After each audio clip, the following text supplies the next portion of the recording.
Hello guys, আসসালামু আলাইকুম। সবাই কেমন আছেন? তেঁতুল দিয়ে মিষ্টি কুমড়া ভর্তা রেসিপি। না খায় কনে যাবা আনেবু, একবার সময় পেলে করে খাইয়া দেখি আনে কেমন লাগে। কারো কাছে এটা ইউনিক ভর্তা রেসিপি হতে পারে, আবার কারো কাছে খুব সাধারণ একটা রেসিপি মনে হতে পারে। আমার কাছে এটা খুবই ভালো লাগে। আমি এক টুকরা মিষ্টি কুমড়া গ্রেটারের সাহায্যে গ্রেট করে নিলাম।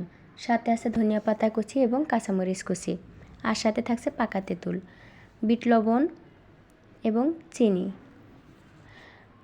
আমি ভর্তাটি করার জন্য পরিমাণ মতো বিট লবণ নিয়ে নিলাম, সাথে কাঁচামরিচ কুচি এবং ধনিয়া পাতা কুচি সুন্দরভাবে মিক্স করে নিলাম। এখন পাকা তেঁতুলের সাথে সামান্য একটু চিনি দিয়ে আমি সুন্দরভাবে মিক্স করে নিব। ছোটোবেলার কার কার ভর্তা রেসিপির সাথে অনেক স্মৃতি জড়িয়ে আছে কমেন্ট করে জানাবেন। আমি সবগুলো একসাথে সুন্দর করে মিক্স করে নিলাম। এখন গ্রেট করে রাখা মিষ্টি কুমড়া আমি একসাথে সুন্দরভাবে মিলিয়ে নিব। কি আমি হয়েছে দেখতে,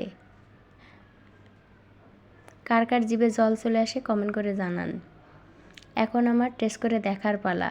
আমি এখন টেস্ট করে দেখব কেমন হয়েছে খাইতে। অবু কি ফাইন লাগদি, তোমরাও করে খায় দেখি আনে কেমন লাগে। আমি কিন্তু খুলনার মেয়ে, তাই একটু আঞ্চলিক ভাষায় কথা বললাম। কার কাছে কেমন লাগলো আমাকে কমেন্ট করে জানাবেন। আর আমার ভিডিওটি ভালো লাগলে লাইক কমেন্ট শেয়ার করে দিবেন, আমার পাশে থাকবেন। আর আমার পুরো ভিডিওটি দেখার জন্য অনেক অনেক ধন্যবাদ ও ভালোবাসা।